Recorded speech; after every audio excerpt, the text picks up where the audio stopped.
if I shoot you, don't try to smoke. Watch me go flip like a bank, bro. I'ma go flip like a bank, bro. Moving so fast cause I ain't slow. Picking them up like a Django. I'm telling you, I'm really past insane mode. And I gotta working on my brain, though. No telling how far I'll go, so they better lie low. Mind racing, I'm crazy, I'm just a psycho. No telling how far I'll go, so they better lie low. Mind racing, I'm crazy, I'm just a psycho. Yeah, yeah, yeah, yeah, yeah. Psycho. Yeah, yeah, yeah, yeah, yeah.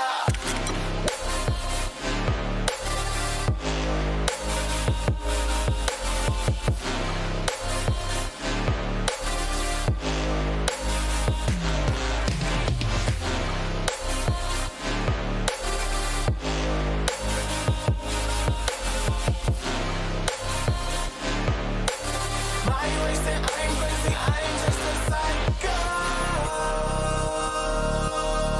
Yeah, yeah, yeah, yeah, yeah. Psycho. Yeah, yeah, yeah, yeah, yeah, yeah. Excuse me, like I have no manners. The man of my city, you're mapped up. So many are critics, but jealous, I'm litty. They numbers do not match the standards. So I'm from a gritty on China's. T'Challa, I'm really a panther. I don't want your pity, I'm ready, let's get it. I'm about to make this shit an anthem. Let me for the body like, let's go. You lanes really get me upset though. T-Rex such a nigga with snatch yo. I want all the smoke like petrol. Gas to the mass on day, whoa. Bad shit get trash on set, bro. Psycho, they call me your idol. Won't want you do that slow, I'ma answer to the bio. Tell her how far I'll go, so they better lie low. Mind racing, I'm crazy, I'm just a psycho. No, tell her how far I'll go, so they better lie low. Mind racing, I'm crazy, I'm just a psycho. Yeah, yeah, yeah, yeah, yeah. Psycho. Yeah, yeah, yeah, yeah.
Good evening, everybody. Welcome to week 3 of Belong Arena Clash for Overwatch. I'm Big Hungry Phil, and no, don't adjust your sets. This isn't a mistake. Yokai couldn't make it today, and so we're joined by the incredibly talented Bruce for his opener on Arena Clash. So, Bruce, how's it going? Hi, Phil. Yeah, thanks for having me. Feeling pretty good. Feeling ready. That's good. Well, thank you for stepping in at the last minute. It's big shoes to fill. Yokai was making real waves here, but I'm sure you're up to the task. So we've got another 2 matches coming at you tonight. We'll be having a look at the group stages in just a little while. But coming up first, we're going to be seeing Vikings coming up against the Enigmas. And Vikings looking really strong at the minute. They're looking a lot improved from previous seasons, Bruce. Is that right? I'm not sure. What was their previous season's performance like? So they've had a sort of general improvement over the past few seasons. Last season they did actually make the playoffs.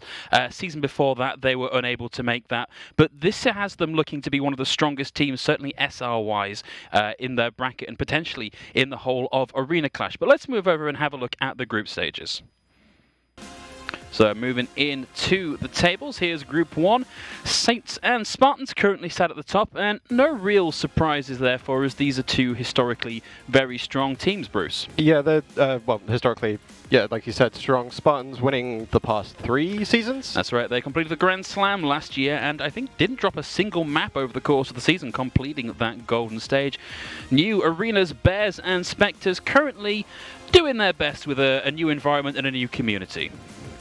Okay, so that's Group 1 out of the way. We'll be having a look at Group 2 shortly. Notice that we do have a couple of buys in the group still, so not everybody sitting at 2 games played. Should all be tied up a little bit today.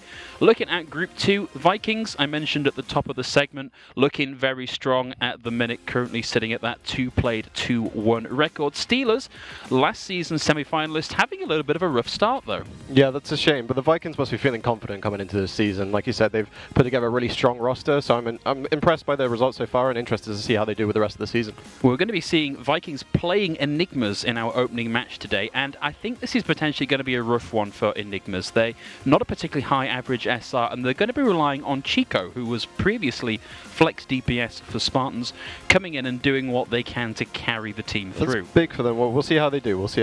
Yeah, it's going to be a rough one, but you can only wait and see how that turns out. Moving over into Group 3, and surprise newcomers Smugglers sitting strong at the top of the group. Another team a little bit like the Vikings that we've not seen a huge amount of success for in previous seasons. Now looking very, very strong, currently sitting at that 2-0 record. Lionhearts, the old reliable team, usually ending up in playoffs and yet to make a successful run at the title in my time at Arena Clash, certainly. Yeah, it seems like Lionhearts are consistently bringing a sort of above average squad, but yet to really make that final push through to something truly exceptional. It's a little bit weird because they're not, geographically so far away from the Spartans. I think there is occasionally a little bit of a swap between the two in terms of who plays where, and Lionheart's maybe not getting the lion's share, as it were, of players. I imagine there's some prestige to play under the Spartans name at this point as well. There is, even with that nice shiny new Oxford Street arena for the Lionhearts, still a lot of drive to be playing for one of the top ranked teams in the tournament. And in Group 4, Guardians and Pirates sitting at the top. Pirates with that week 1 bye, so only at that 1-played, 1-1 record, but again, kind of what we were expecting. Guardians and Pirates likely to be the two that come out of this group.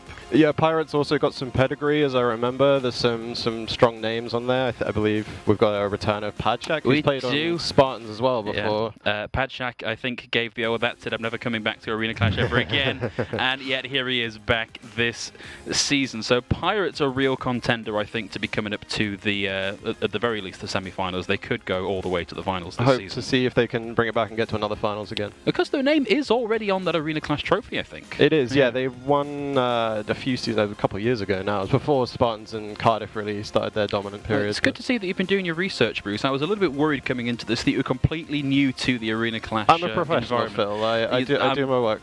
You're right. I'm sorry for maligning you like that, Bruce. That's bad of me. We'll make up for it going forwards. But with the group stages out of the way, we should hopefully be moving on to look at the teams for tonight. That's going to be Vikings coming up against Enigmas. Now, let's deal with Enigmas first. I mentioned Chico, flex DPS, previously playing for the Spartans, opting to play a little bit closer to home this season, sticking with the Enigmas. The rest of the team, not really players that have stood out for us. Enigmas typically not traditionally a very strong team. Interesting to see if Chico can use his experience to lift up the entirety of this team to play at a higher level. Phil, I don't know if you've ever seen a team completely play around, say, a Doomfist, but if they really activate that one player, then they could stand a chance. So we do actually have a little bit of history for this. So last season, the Rams had Yanba, who is a top 500 Lucio player, who flexed onto the DPS role specifically to help his team do that a little bit better.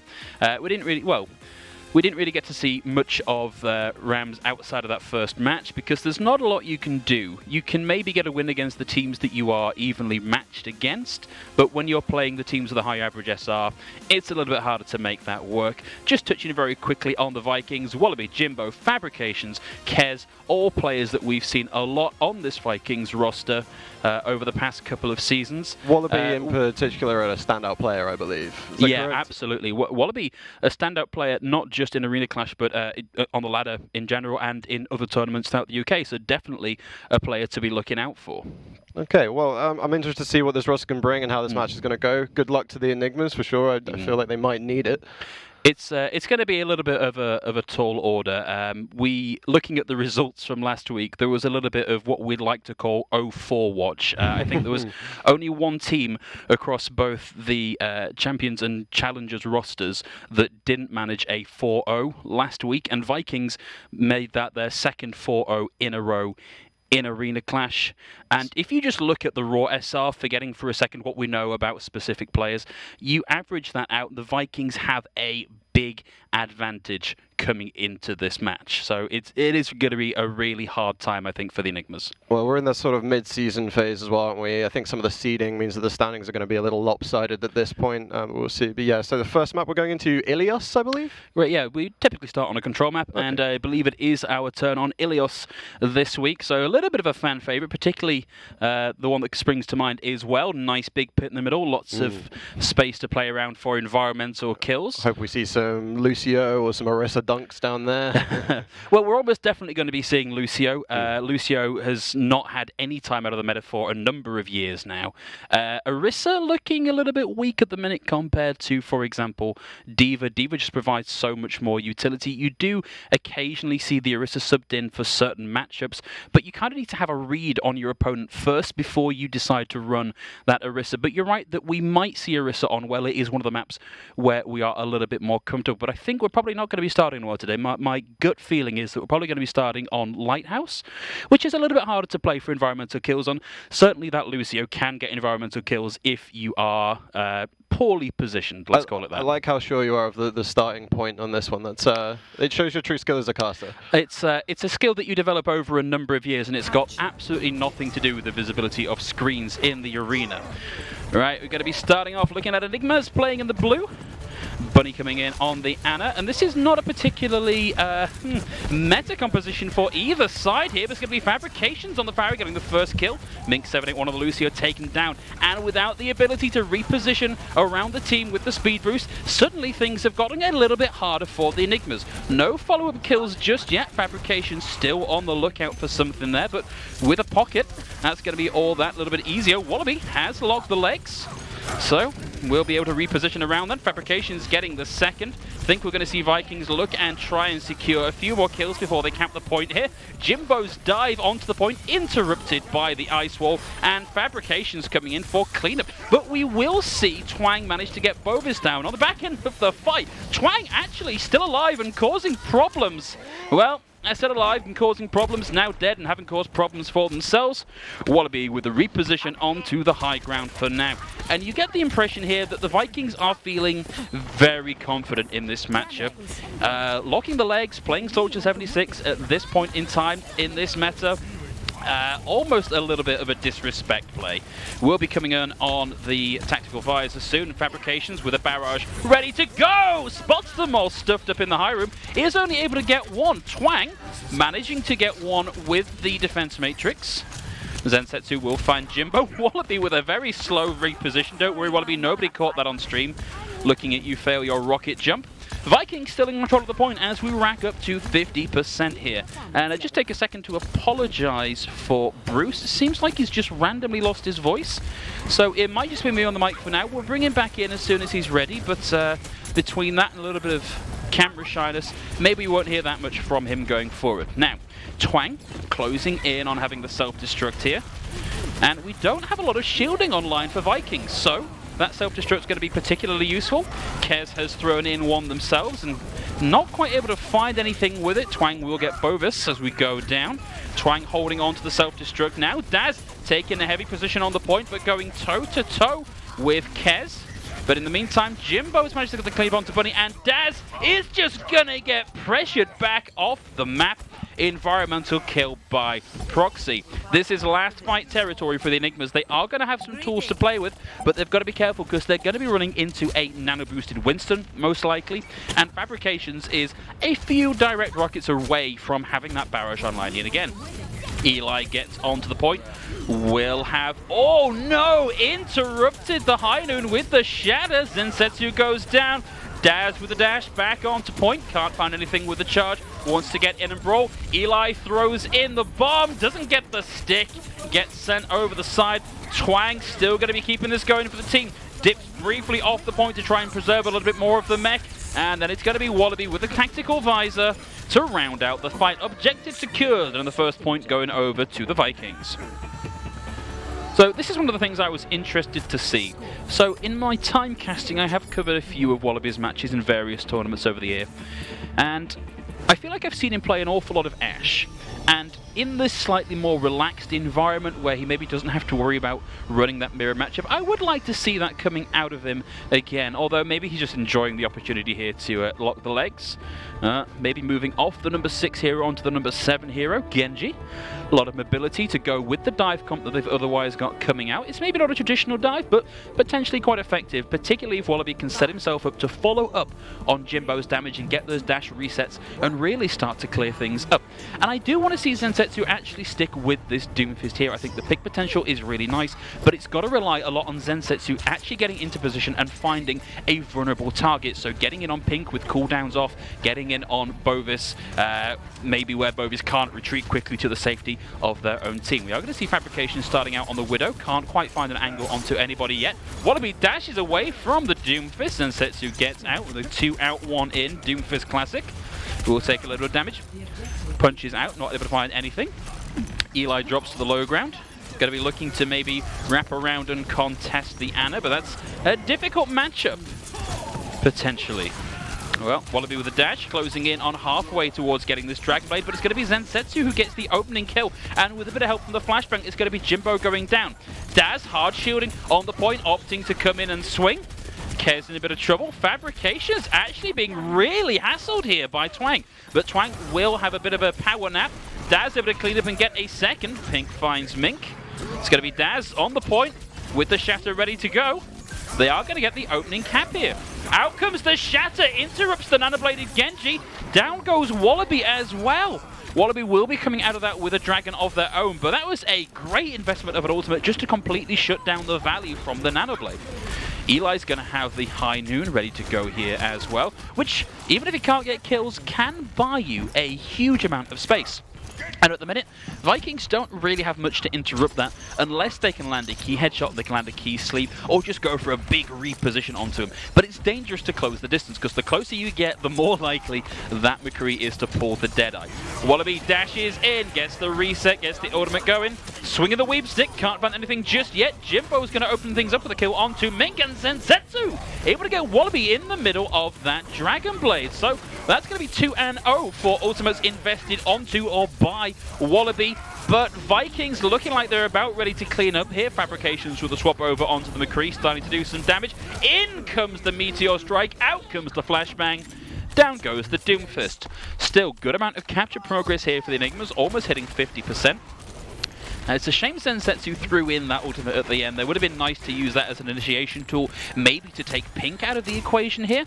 But with a little bit of work, he can get that back again and maybe look for that pick potential. Got to be careful though, because they are going to be coming into a Nano Boost. And Nano Boost onto the Winston. Oh, hello. Wait, it's going on to Wallaby on the Doomfist. Wallaby with the swap over onto the Doomfist. Kind of a hard target to make work with the, well, with a right punch into the Doomfist. Hard target to make work with the Nano Boost because your cooldowns can be used up so quickly. Nothing coming out of that Nano Boost, really. Fabrication's able to get Zensetsu as they whip their way through the sky. Not able to find anything with the flashbang there. Out comes the High Noon. Looks like it's just going to get Twang on the D-Mech. Daz on point, will have the Shadow. Doesn't really have the teamwork there to back them up. Wallaby with a Meteor Strike now. Trying to catch. Yeah, we'll get the Brigitte on the way out. Mink taken out, and Vikings taking the opportunity to push right on up. Wallaby and Fabrications both looking for a little more charge on these ultimates, and playing it by spawns definitely one way to make that work out. Wallaby takes a bit of damage, bit of pressure, backs out. Daz is going to have a big tool here to open this up because once again, there aren't a lot of tools available for the Vikings to interrupt the Shatter. And with that big pressure advantage, having taken Fabrications off the board, they really are in a position to make this work out. But Daz is up and forward. He only got one on the ground. The Winston able to get out of the way, and he couldn't close the distance in time. Couldn't get the kill over onto Pink with the Sandberry there to keep them going. We are now at 90%, and the Enigmas have managed to actually claw this back. They are in control of the point for now. Kez opens things up with the self-destruct kill onto Bunny. It's going to be Eli in the back with the high noon. Will invest it. We've got 3 skulls lined up. 2 kills come out of it. This is going to be Enigmas holding on, and yeah, okay, Eli, you keep those calves nice and warm, buddy.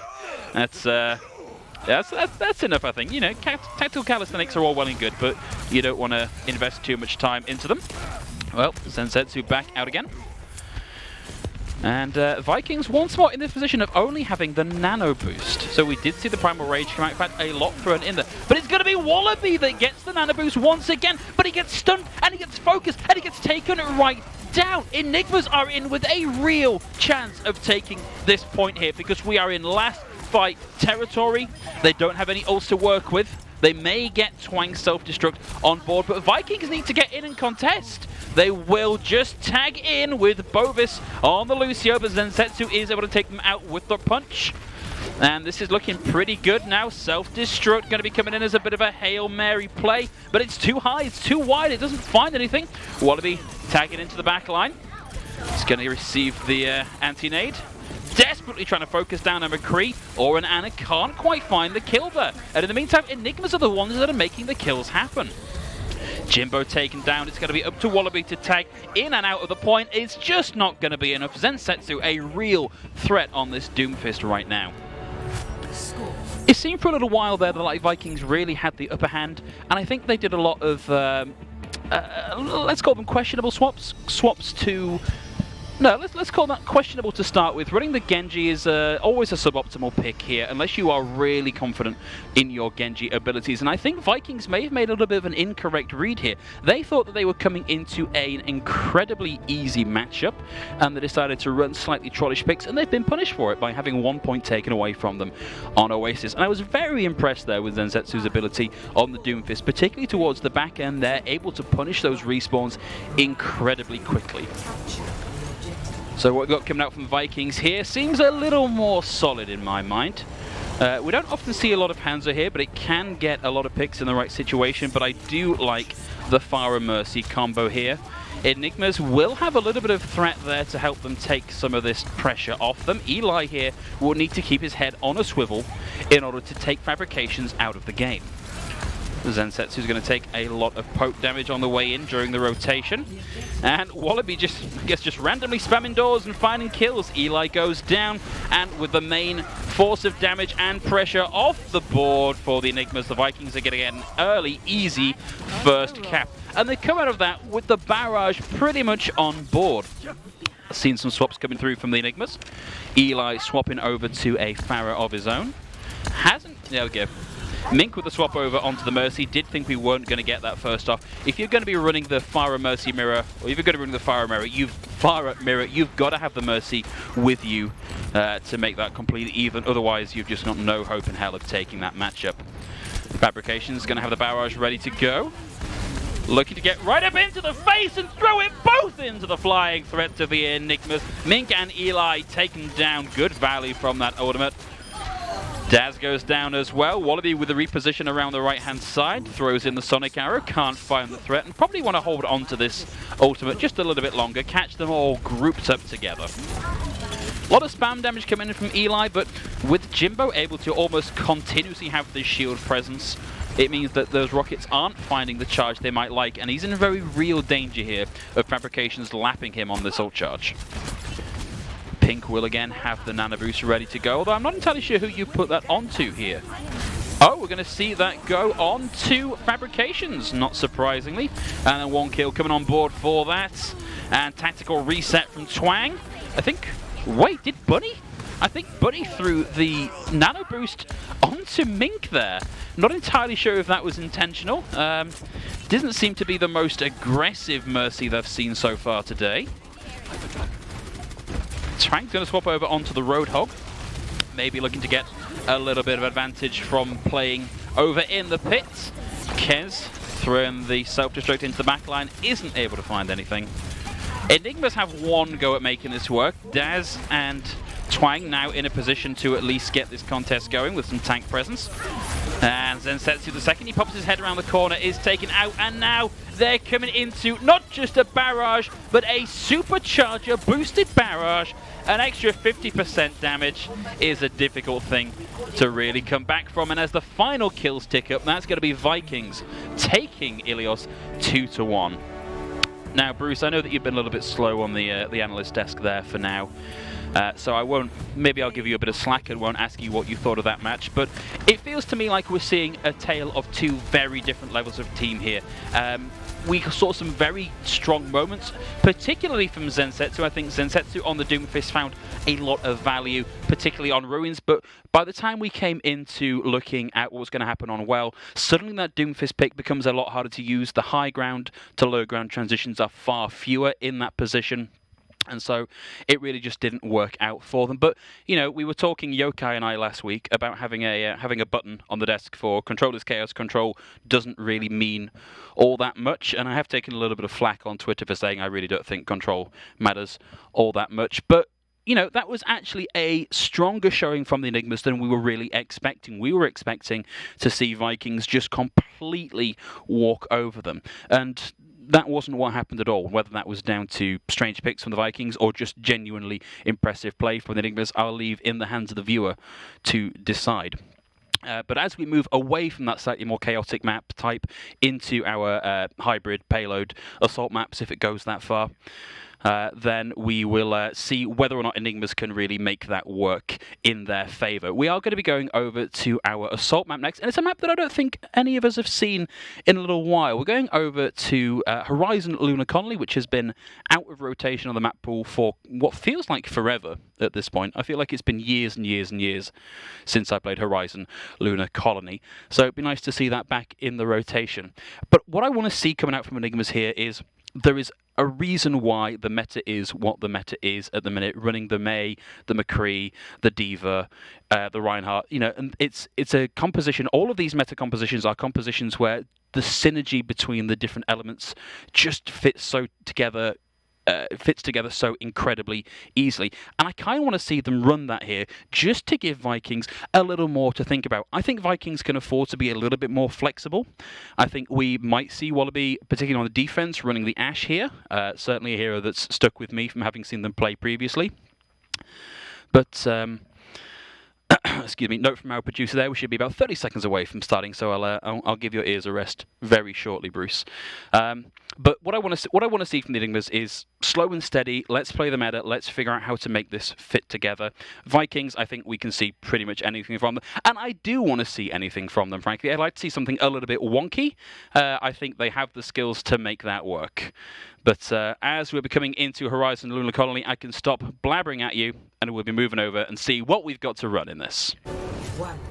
Attackers incoming. It's going to be Vikings starting on the offense, and maybe not the most wonky of comps here. We've got Fabrication starting on the Widowmaker and Wallaby on the Tracer. So Fabrication is looking for early picks here, and Enigmas maybe not running that meta composition. I think what we're seeing here is, oh, hello! Is Fabrication's getting an early opening pick onto Bunny, and with the main source of your healing down so incredibly early in the fight, this is going to be very difficult for Enigmas to hold onto. Eli goes down as well. There's going to be Jimbo on point, raining in the damage with the Tickle Cannon. Wallaby with a clip on the melee kill, and that didn't even feel like one and done. That felt like about 0.25 and done for the Enigmas. This could be a real speed run of this map. Enigmas, I felt maybe that was a bit of a positioning error from Bunny. Maybe they hadn't twigged that there was a Widowmaker on the field. Because that pick happened so incredibly quickly, it's very difficult to adapt to. And unfortunately, Enigmas come out of that with basically no ult charge on the board, whereas Vikings are close to a couple of key ones. A big pulse bomb here could really turn the tide. Antinade will hit Daz, will receive the pulse bomb from Wallaby, and once more, Enigmas just completely knocked off the point. Fabrications with the reposition, down goes the pilot form Diva, and that's going to be an incredibly quick cap time. 5 minutes, 34 seconds left in the bank. Enigmas are going to have a really hard time trying to make up that differential in the time bank. Still, not impossible. We've seen Vikings make missteps here today. If they're going to be running something a little less cohesive on the defense, we might see Enigmas take this point. Let's see what they want to run when they get out there. But that was just such a blitzkrieg of an attack from the Vikings, all on the back of just that one pick from Fabrications on the Widow. And Bunny must be absolutely kicking themselves right now, because to be caught out of position, let's be reasonable. It wasn't even really caught out of position. It was caught slightly out of position from the big hearty Reinhardt shield, and Fabrications, with the experience of the dedicated hit scan player, just able to really capitalize on the smallest of gaps in that defense. Well, Enigma's on the attack run here. Looks like something maybe meta adjacent, we'll call that. I would maybe have rather seen the May than the Reaper. Of course, still plenty of time to swap that up. Vikings going to be running, well, this is more or less what they ran on the offense here. It's going to be Wallaby swapping off the Tracer onto the Soldiers. They're going to have a lot of high ground and a lot of angle control here for the Vikings. It's going to be on Enigmas to find the correct pathing into this, because they're going to be playing against potentially a split team here. Vikings able to play at a couple of different angles on the high ground. It's getting Enigmas piling all out of the left-hand side here, which I like. Gives them a lot of cover, can cover a lot of ground here without putting themselves at danger of being caught out by Fabrications in the same fashion. Interested to see what Zensetsu does here as well, whether he opts to go in with the team or goes to play an off angle. Nice quick rotation along the sidelines, quick duck into the side room. And Twang's going to take Fabrications out of the game right away. Zensetsu has already burnt the Wraith form, so can't get out of trouble quite so easily. Twang has been doing a lot of work here for the Enigmas. I do wonder if Twang is perhaps Chico's alt account name. And Wallaby, not having to give up any of the high ground here, casually finds the head of Twang, and it's going to be Vikings holding on for now. We did see Enigmas nearly cap a tick there, but they're going to be coming out of that with not a lot of ult charge to show for it. The closest thing they've got is going to be Twang's self-destructs. Probably easier to get value out of that self-destruct here than it would be against an Orisa or a Reinhardt. Of course, Jimbo's bubble here, not the most impactful of shields, very easy to get rid of. Twang repositioned onto the high ground, manages to get the wraparound, and with the help of the flashbang from Eli, takes Pink out of the game. What an opening now for Enigmas. Eli in the back, looking for something.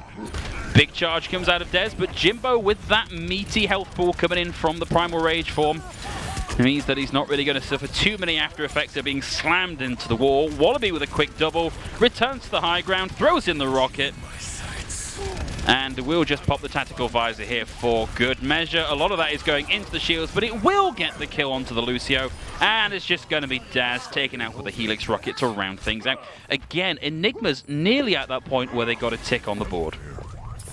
They will have some more tools to work with this time round, though. They're going to have the High Noon, they will have the Shatter. The trick is going to be whether or not they can get Daz into position to actually make use of it, because right now, Vikings are doing a really good job of responding to the incoming aggression from the Vikings and getting out of its way. Jimbo drops down for the engage, throws in the bubble, and gets out again. Rotation is now coming through from the Enigmas. They're going to be coming over to the left-hand side of the point, but Bunny is caught out in the rotation. Self-destruct comes in, the hammer comes down. It doesn't find anything of value. Enigmas now very much on the back foot. We've got 1 minute 30 seconds left to go. That's maybe 2-3 fights if they're quick and concise about it. And they will at least have a lot of tools to work with now. They've nearly got the Death Blossom, they've got the High Noon, they've got the Self-Destruct and the Coalescence. There needs to be real thought about the order of operations here, and if Twang is in fact Chico, as we are suspecting, then really it's got to be down to them to really instruct what the order of operations are for this one, and unfortunately Twang will throw in the self-destruct and get punished in pilot form. Eli's going for the reposition onto the high ground and has given away the position there. Jimbo on the Winston, made angry by those plinks into the back. Instead going to focus all of that onto him. Eli is away in the distance, can't make anything work with a High Noon. In comes the Death Blossom, will find Fabrications, but Wallaby is there to focus down Zensetsu. A lot of that went into the defense matrix. Wallaby with another ult ready to go. 30 seconds on the clock, and Enigmas only have the beat to play with, which they can use to counteract this tactical visor, but it's going to be a big ask for them to do much more than that. We're going to see them swap over to speed heroes to get back into the contest going. Twang coming on the wrecking ball. Going to reposition up onto the high ground. The trick here is going to be dislodging Wallaby. The last thing you want is Wallaby on the high ground with this tactical visor, because that's going to shut that down. Well, it's a big beat drop from both sides. Tactical visor thrown in. Self-destruct coming out from Kez. Will find Mink. Had already used the sound barrier, so maybe not the worst loss in the world. And Wallaby with a cleanup with a little bit of help there from Jimbo. That's going to be pretty much all they wrote for this one. One pesky hamster on the point to get rid of, doing a fantastic job of tagging back in and trying to keep this going. But that's going to be Vikings taking us to a very quick 2-0 in the series. And unfortunately, Bruce, there's not a lot that we can really talk about there that was down to specific interactions. Sometimes it is just a case of mechanical outplay, and I think that's really what we're seeing from Vikings. Vikings across the board are a, I think, 3.9 to 4.3k team, and the Enigmas substantially lower than that, plat and diamond level players, and that gap in terms of mechanical skill is a very difficult thing to overcome. I think there are some moments there of brilliance, but not enough to outposition themselves against what the Vikings are able to do just by dint of experience and mechanical ability with the game. So it's unfortunate, but I suspect we're only going to see one more map before Vikings are able to take the series. Of course, we will be playing 4 maps here. Map differential will count for seeding at the end of the group stages. And just had word from the producer, we're going over to our hybrid map next, which is going to be Hollywood. Another map that I don't think a lot of us have seen recently outside of Overwatch League and tournaments such as this, currently not in rotation for the wider public, which is a little bit of a shame. It's I think I just have a soft spot for hybrid maps in general, Bruce, when I think about like what my favourite maps are. And it's a real shame that we haven't really got to see much of Hollywood recently. So Bruce, what's been your favourite play so far? Bruce? Prod, can we get animal control in? Because like I don't want to look, guys. I don't want to like just be completely ragging on him, but so far he's done nothing. Like, does he need feeding? Like, do we need to get him some berries or something? Because he's hung me out to dry. Like, this has been really, really rough. Okay, guys, sorry, just a little bit back and forth with the producer, just trying to figure out what the delay was getting into the game. I'm rest assured that I am assured, and you can rest assured that we're about to be getting into the game very shortly. And I don't know, maybe we'll give Bruce a bit of a kick and figure out what this stage fight is all about, because between you guys, it's not very professional. Yeah, I was excited coming into this to work with a new co-caster. It's always nice to expand your horizons. But I'm going to say it, Bruce. I kind of wish Yokai was back here. Yeah, for those of you unaware, Yokai did his absolute best to get in here today, but sadly the trains let him down. I think pretty much every train cancelled on his way into Basingstoke. So hopefully we'll get a bit more from him next week, and we'll just put up with Bruce for the time being. But here we are, moving over into Hollywood. It's going to be Enigmas starting on the defense, and, well, actually, do you know what? I kind of like this adaptation for the Enigmas. It's a lot more slow and steady. It gives them a lot of space control. And Vikings running what, let's just call this a quick play special. Soldier Genji, 6th and 7th, best heroes in the game by DPS rank. And Wallaby already climbing up on that ult charge, looking at 50% and climbing up. Zensetsu looking for head, struggling to find anything. Big anti-nade will hit Eli, able to cleanse it out there with the ice block nice and quickly. Bunny will find Wallaby, trades out for Twang as well. Immortality field down. Eli couldn't quite get the separation there, almost got the kill. This has actually been a pretty nice hold here for the Enigmas. Zensetsu will get the demake, but Fabrications is still just happily camped here behind the Orisa shield, raining in damage. They close the distance. Zensetsu again, desperately trying to make something happen. Can't quite find it. Wallaby will get 2 with a single use of the dash reset. That's going to be 4 on the board for Wallaby. And with the Dragon Blade ready to go, just tags casually back onto point to get that capture progress ticking. You can see just off in the distance there, Jimbo, now up close and personal, ready to run interference and stop that contest coming in. And Fabrications taking a very early position on the high ground. Rotate for now, get back into position with the rest of the team. Oh, Wallaby in very real danger here, 50 health.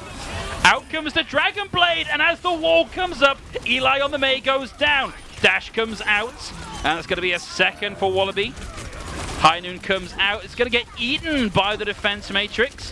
Fabrications now with the back, will have the tactical visor, finds Zensetsu with the primary fire, rotating around the right-hand side. Doesn't even look like we're going to see that tactical visor come out just yet. Not going to be needed. Maywar comes up to buy a little bit of time for the Enigmas to get out.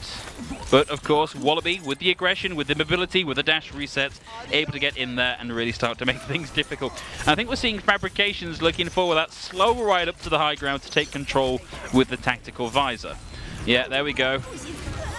Self-destruct in, Blizzard out. Wallaby able to get Eli as part of that exchange as well. Fabrications, having spent all that time getting up onto the high ground, is going to drop down again. Amplification Matrix on the field for the Enigmas. Wallaby rapidly closing in on yet another Dragon Blade. And this is going to look like very much like we're going to see Vikings close in the distance on point B once they've finished stuffing up that choke. We've got Jimbo on the high ground over here because I guess why not? Orisa on the high ground, Orisa on the flank. Both very dangerous options. Fabrications looking wistfully at the high ground there, thinking, if only that was me and I'd had a chance to use my tactical visor. There, Kez is taking a nap here. Unforced by an Anna Sleep Dart. This is not looking good for Mink. Caught out in the middle of the rotation. Will get taken out by the melee from Wallaby. And Daz desperately trying to work their way out of this. But being pressured. All 6 of the Enigmas pressing and closing the distance. Oh, Wallaby taken out. This looks like a nice pushback here from the Enigmas. This is going to be the first time since that point A defense that they have had control of the payload. This swap here from Twang over... Yeah, okay, Eli, we get it. You're excited. You've got a kill on what is ostensibly the better team, but let's have a little bit of decorum here, shall we? This is a family show. And maybe the children don't know exactly what it is they're looking at, but I know, and I care. Eli with a pulse bomb. We'll have all 3 blinks ready to go. Ooh, didn't quite manage the stick. Very close to landing that on Pink. Luckily, that's an ult that builds up very quickly. You'll see Eli already 10% of the way back up to that next one. Daz has an Earth Shatter here ready to go, and I'd love to see a nice big meaty Earth Shatter.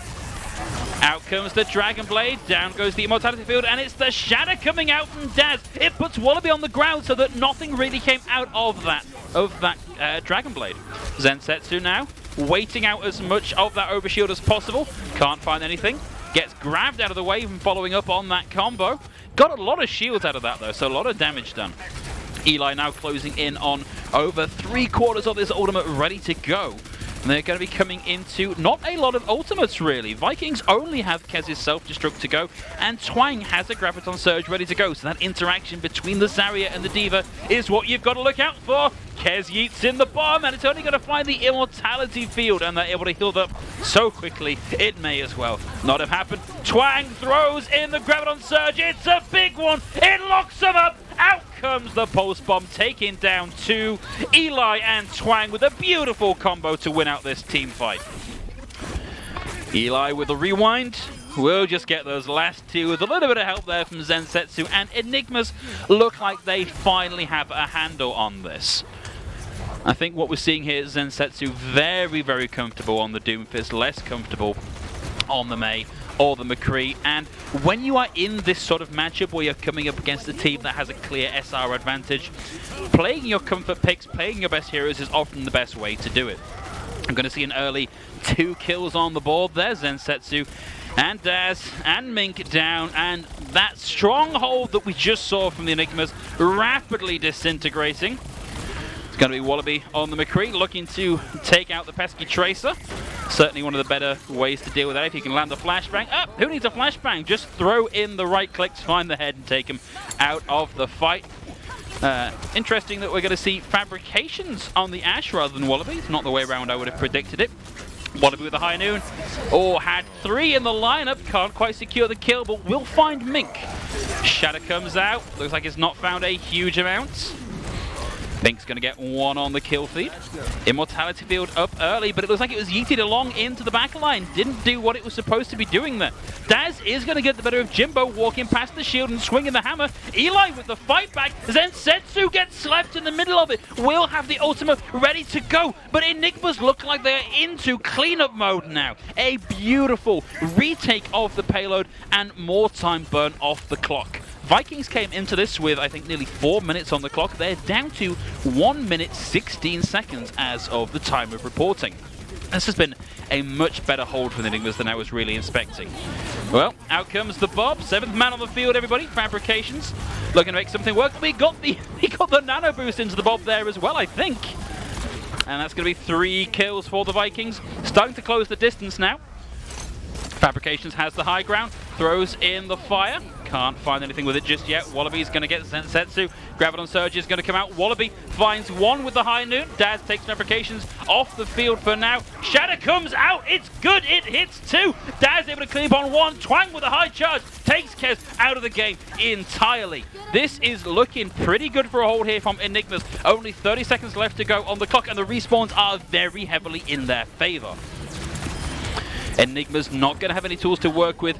Bunny, if they're quick, will have this amplification matrix on the field, but they don't have much that could really capitalize on it. They've only got the Fire Strike really that's going to go through that and find any value. But with Daz off the board, looking like they might not get a chance to use it. Bunny desperately trying to make something happen with this amplification matrix. Twang's going to find Jimbo. Wallaby looking to go toe-to-toe with the speedy Londoner. Throws in the high noon. Oh! They got off the cart. They didn't complete. They were so focused on getting the kills that that's as far as they took it. That was a big misstep from the Vikings, and now Enigmas have a definitive win condition on the board. They've only got to get it as far as that golden box of victory, just shy of that golden box of being a VIP on the map. Looking forward to seeing what Enigmas want to run here to try and break the hold of the Vikings. Love to see more of this comfort pick play. I think Zensetsu on the Doomfist has been a real standout on this map. In fact, for the entirety of this series from the Enigmas. Vikings, well, who knows what we're going to see from those guys.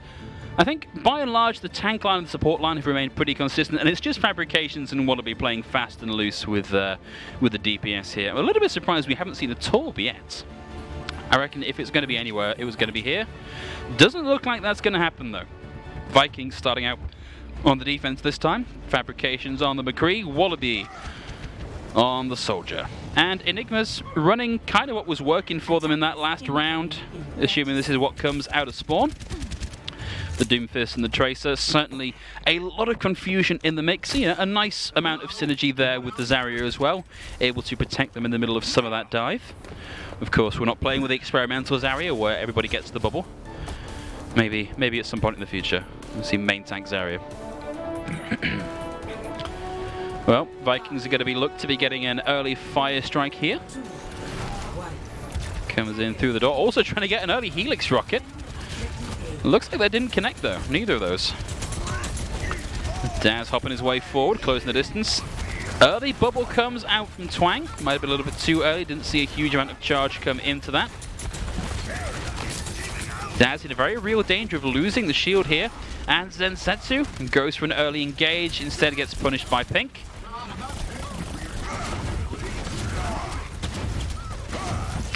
Jimbo just going to close the distance here, but Vikings very much in control for now. And Daz overextends. Fabrications able to get a quick double. Really would have liked to have seen a little bit more of a reset from Enigmas. They knew that they didn't have the man advantage. They knew that they were down in those numbers. But we need to see a little bit more control and a little bit more space given to the Vikings in order to make a better push of it. Because when you throw in your heroes like that, it can just lead to effectively feeding the Vikings ult charge, and that's kind of what we see here. Look, Fabrication's already at 89%. Ooh. Eli with the early rewind just to undo exactly what happened to them all over again. Eli is buying a lot of attention here. they're having to turn and deal with him just so that he can't secure picks, and it buys a little bit of space for the rest of the team. But so far, nobody is dealing with fabrications on the high ground. There's the high noob, but he gets pressured out of it, pressured away from it by the Zarya of Twang. Wallaby's going to be on the high ground with a ultimate of their own. Doesn't need it to find Bunny. Bunny out of the equation, and that is looking a little better from the Enigmas in terms of at least all dying at the same time and getting ready for the next fight. It's a little bit more controlled. Coming to this next fight, they are getting very close to having Daz's ultimate on the board, that Earth Shatter, but given where the Vikings are currently playing, it's going to be very difficult to find value with it. He's going to have to go toe-to-toe with Jimbo here and try and out-footsie them to get that Shatter in position, secure their man advantage, and then push in from that. Twang falls incredibly low, and now it's Wallaby on the high ground. Gets booted back by that whip shot. The Shatter comes out from Jimbo, and the follow-up is good. The Vikings not quite getting the team kill. We'll find Zensetsu in what should have been done fight territory. Vikings pushing right the way up to secure these final few kills. In fact, we saw Kez actually finding Mink there as well. Still, a few tools on the board now for the Enigmas. They will have a very high charge Twang on the Zarya with a Graviton Surge, but really needs the rest of the team with him. Oh, Eli caught out up front, taken out by the McCree. This might be Kez's turn to be in a little bit of trouble. He does the bomb bounce, gets over the wall with it. Graviton Surge comes out, it's locked up too, but so much of that is just going to find that Reinhardt shield. Daz is able to get fabrications with the Fire Strike. Down goes Bovis, the charge comes in. Zensetsu gets Wallaby, and it's Daz against Jimbo. Jimbo comes out on top. Zensetsu with a punch in. It's now just Jimbo trying to buy time for the recontest to come through. One melee to round things off, and that looks like Enigmas are going to be taking the point. And actually managed to do that without using too many ultimates. And Twang already 36% of the way to having another Graviton Surge ready to go. They have a Meteor Strike ready to go. I'd love to see this used to take Pink out of the equation. Once you take Pink out of the equation on the Ana, it starts to get a little bit harder for Vikings to put up a defensive footing.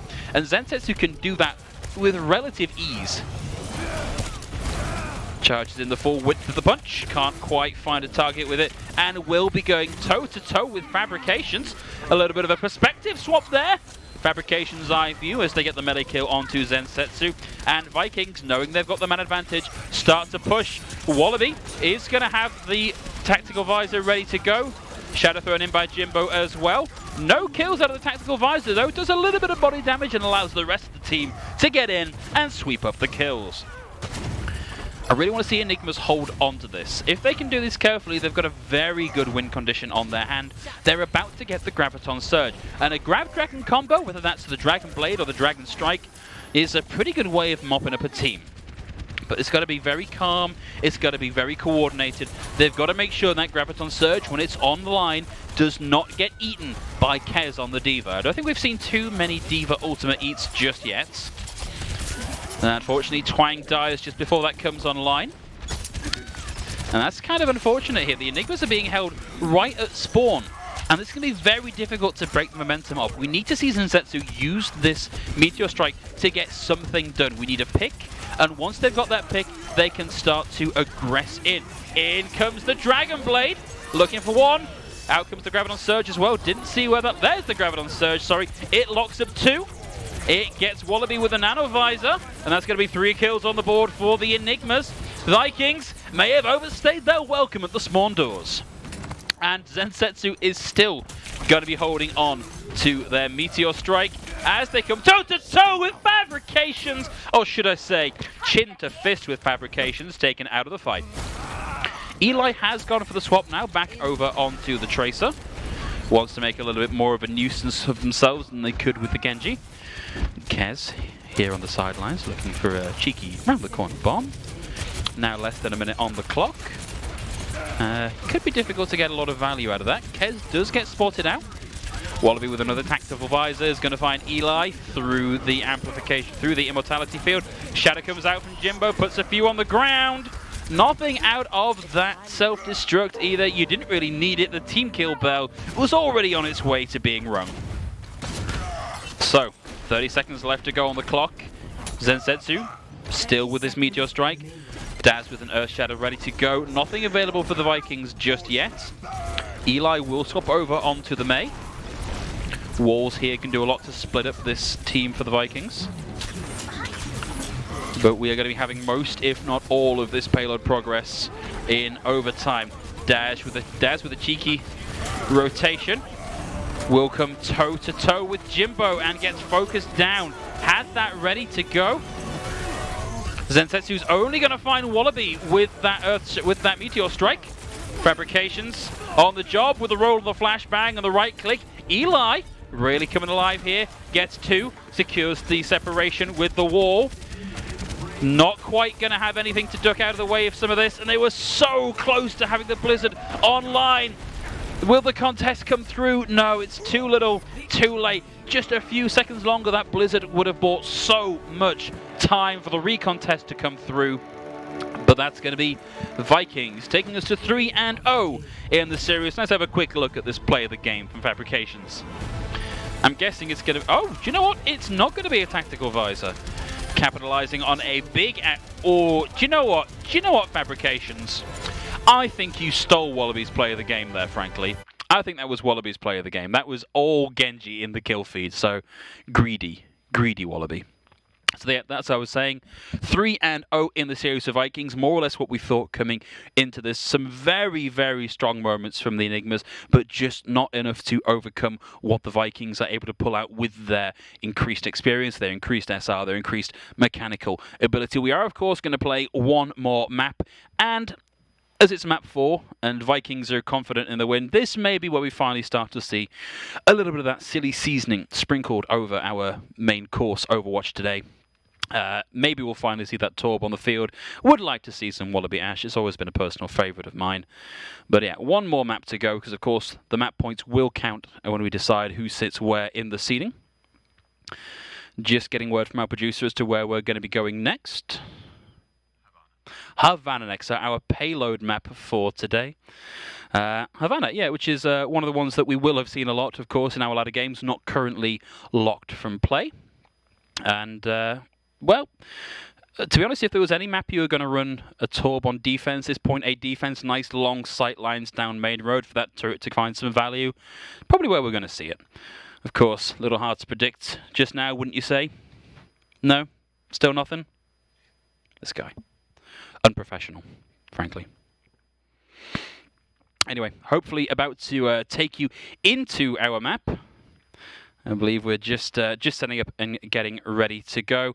But I think don't be setting yourself up for any surprise here, guys. This is well, expect more of the same, I think, is what I'm getting at. Unless, of course, Vikings do decide to pull out silly season. From the Enigmas, I do like some of the adaptations they're making. That swap over onto the Genji to generate that Dragon Blade and free themselves from Spawn Prison was certainly quite inspired and did allow them to get that little bit more payload progress. And let's see what they're going to run as we move over into our game. So actually, nothing particularly silly coming out from either team here. It's going to be Fabrications on the Widowmaker, Wallaby on the Hanzo. And Enigmas running more or less what we've seen from them most of the game. You're going to be seeing Twang on the Reinhardt this time. I believe it was Twang on the Zarya previously. The Vikings opting not for the close hold. Very common to see it held right up by spawn so that you ensure yourself a second attack. Fabrications looking for heads. There's a lot of shielding there, so difficult to work around that. Going to be relying on Wallaby on the low ground to provide shield pressure and pick potential. But so far, Enigma's moving up pretty much uncontested here. Fabrications now playing from the low ground will get the first pick of the exchange. You're going to take Eli out of the fight. Zensetsu zipping away on the high ground. And now Fabrications has their eyes set on a low ground support. Can't quite find them though. Jimbo's going to take Twang out of the equation. Wallaby closing in on a Dragon Strike here, patiently waiting out the bubble, and can now get a load of chase to secure that last second kill onto Mink on the brig.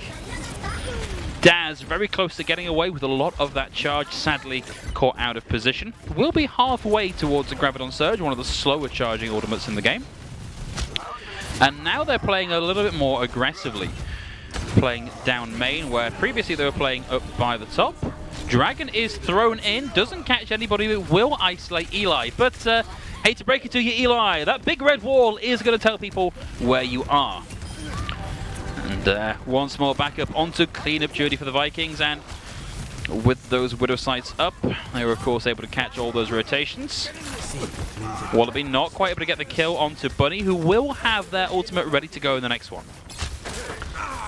Closing in on a lot of space control ultimates here for the Enigmas. We're going to see them rapidly coming up on an Earth Shatter and a Grav, and also a Blizzard. Wallaby playing very greedily here, getting maybe a little bit too close to Eli. Big Grav drags them all together. Wall comes up, allows them to close the distance, but they are going to be closing the distance onto a Supercharger. Makes it that little bit harder to work with. Need to see Eli get up close and personal with this Blizzard. Supercharger goes down. Got to watch out for... Ooh, got to watch out for Wallaby away in the back. Throwing in the Dragon, getting one with it, and getting one with the primary fight. Eli decides to commit to the fight anyway. Throws in the Blizzard, looking to get at least one kill. Will allow Zensetsu to get Wallaby. Self-destruct comes out. Kez with a cheeky wave for the cameras. And Enigmas still battling this one out. Zensetsu will have this ultimate ready to go. In the previous map, he did a lot of holding on to this ultimate. I'd love to see it used here to pressure out fabrications, maybe secure the kill, at least get the grapple out of the equation so that people can reposition around it. Twang has to retreat to the safety of the Immortality field. Zensetsu will get a kill finally, taking Kez out of the fight. Daz holding on to the Graviton, pressures out Wallaby on the Widow, and Enigmas, as we approach less than 1 minute, getting very close to capping here. Daz struggling for charge though, and Wallaby able to find them as they come through. Zensetsu and Twang getting a quick double of their own. Twang, with all the support in the world, can afford to drop the shield, close the distance, get the kills, find the charge, miss the charge, and come back to the fight ready to go. Zensetsu really playing out of his mind right now, getting those cleanup kills. Twang going toe-to-toe with the Widow. Kez demegged, Kez defeated, and Enigmas rolling us through into point B. And they're going to be holding on to a few ults here. Key in this is they held onto Daz's Graviton Surge. There were a couple of points as we move into the distillery on Havana where it's very easy to get stuffed up unless you've got one of these space control ultimates. And given where the Vikings are holding at the minute, that's where they're going to be looking for this hold. But Wallaby is away in the back with the Dragon. Doesn't find any kills. Will do a bit of body damage and force them to reposition. Takes a bit of damage themselves. Payload still rolling. Zensetsu looking like we're going to see them going in for a bit of a rotation. Wants to get the kill, does find the kill. Fabrication's taken out, but too much is happening on Wallaby's end there for the Enigmas to really make enough changes. And that's unfortunate. A sleepy May is very often a dead May. In comes the Doom. Will get the kill. Zensetsu has been doing a lot to open things up for the team here. Desperately trying to hide around this payload and keep themselves alive. Instead, will get caught out by Chaos on the Bunny Blaster. Chaos, I don't know why you're bothering with a tactical crouching there. We all know you're a feeder, buddy. There we go. Gets a little bit of health back. Still looking for this mech. Chimbo on the high ground. And now the rally comes in from Mink. Out comes the Graviton Surge as well. Struggling to see how they're going to get the damage into position to actually help them win this out, though. And of course, the Supercharger still on the field. That was a beautiful Dragon from Wallaby. We'll take Mink out of the fight. And Eli with the same Dragon. Wallaby on an absolute tear right now. Wallaby with a 5k. One more. Wallaby with a 6k. He will go down as part of that, but a team kill bell that you are responsible for ringing is more than enough recompense for getting killed at the end of the fight. And now, with a minute left on the clock, Vikings may have things in their favor. They've got the High Noon. They've got the Nano Boost. Eli is going to be looking for something big with this Blizzard here. But they've got to close the distance, and right now there is a lot of poke damage. Wall comes up to protect them. Fabrications with the drop down can't quite secure any kills. And it's going to be Wallaby with a swap over onto the Reaper that really starts to open this up. Can't find the kill onto Eli. Eli is going to survive through this, so that Blizzard is still on board. He has to recharge, has to reload in the middle of that freeze onto the Reaper. Kez is able to get two. Eli looking to desperately get something done with those right clicks over the Blizzard. Will find Jimbo, but it's just going to be too little too late. Wallaby gets two. And now We are into the final 10 seconds, and a massive anvil of an anti-nade lands on Bunny, and the recontest is just not going to come through in time for the Enigmas. Still, very valiant display from the Enigmas, really throwing everything at this. It's a shame we couldn't quite see them connect that kill from Li onto the Reaper, sadly having to reload after the freeze had completed and being trapped a little bit out on their own in no man's land. Still, Enigmas not out of the running just yet. A relaxed showing from the Vikings could really see them take this. Although this is a very typical place for teams to get stopped up. Once you have that high ground control over the payload, once it's in that little dock under the walkway, it can be very difficult to liberate, particularly if your opponents are playing with a bit of range, because you have so much space to cover, and then you've somehow got to fight against a team that can reposition incredibly quickly and incredibly easily just to take an alternate angle to try and take you out of the fight. So, Enigmas going to be running the defense this time. No surprises from Zensetsu, securing themselves as maybe a little bit of a Doom 1 trick, and, you know, kind of working out for them. Twang moving over onto the Zarya, and Daz taking up possession of the Reinhardt this time, so a little bit of a role swap compared to what we saw on offense. But still, I think this is a composition that Enigmas have been having a small amount of success with. I think I'd maybe want to see Eli over on the Mei instead. I think the swap over onto the Mei there and how quickly that ultimate was charged to try and deal with some of the threats from the Vikings was particularly impressive. Vikings going to be sticking with double sniper, Hanzo, Widowmaker. Enigmas are going to be playing on this corner here, so they want a close engagement by the time the Vikings actually close the distance. A lot of shield pressure though onto Daz, can't afford to keep hard shielding like this. Eli looking for targets, aiming at some tanks. Maybe you want to get those picks onto the squishies rather than body damage onto the tank. It's going to be Twang with a lot of charge here, providing a real threat, but Fabrications gets the first pick, and it's a big one. Bunny going down. Twang will find Jimbo. Immortality field down. Pink now playing the Baptiste rather than the Anna we've been seeing from them all game. Wallaby with a grapple looking for the trick shot. Can't find the head. Has the information there from the Hanzo Sonic Arrow. And speaking of Hanzo with the arrows, getting a quick double there for Fabrications. The Vikings, they smell blood in the water. They're closing the distance. Yeah, Fabrications up close and personal with Zensetsu. And now it's going to be Kez providing pressure on this corner as the payload starts to round. Eli's going to have the dragon here, put in the right position. This could really open things up for them, but being very, very cautious here. I think perhaps can hear audio cues that I can't. They've got to get in quick though, because that payload is starting to really close the distance.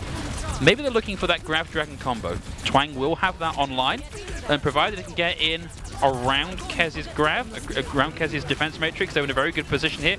Gravidon comes in, connects on 2. There's no follow-up Dragon. Eli holding on to this for now, but so far it's working out for... Well, no, working out for the Vikings. Jimbo and Wallaby able to get the kills here. Eli gets the equalizer, but Bovis on mine. This is going to take them down to a scant few defenders for the Enigmas on the points. Dragon out from Fabrications just to completely lock up the payload and make that recontest that a little bit harder. Daz with a valiant attempt to the Shadow. Will put 3 on the ground. Pink able to get the Immortality field up. Wasn't enough to keep themselves up through this. In comes the self-destruct. Will find Mink, and with the supercharger on the field as well, it's really only a matter of time before they're able to chunk through. Zensetsu went for the recontest, couldn't quite manage it, and now Twang is in a little bit of trouble as Jimbo starts to close the distance, and he will have the halt to drag them back in. And I think we saw a little bit of a dance there from Twang. They knew they were in trouble. Recall burnt from Eli, and now caught in a lot of trouble. Will get the Zarya able to help them get out of that. Sadly, too little too late as Eli is able to tag them on the way out. Twang closing in on another Graviton surge here. Very high charge, excellent tracking. Seems to always have a bubble just when they need it. Twang turning around trying to focus down the Genji. Wallaby taken out. Twang took a lot of damage themselves in that exchange, and didn't have the support there to survive through the onslaught from Fabrications. And now the payload getting very close to that golden box of the 4-0 for the Vikings. Enigmas with a valiant stall here.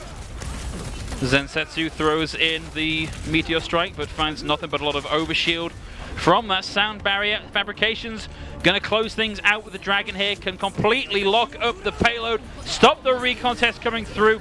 The Graviton Surge will come through, but it's not gonna be enough. 2 kills on the board from that Dragon Strike.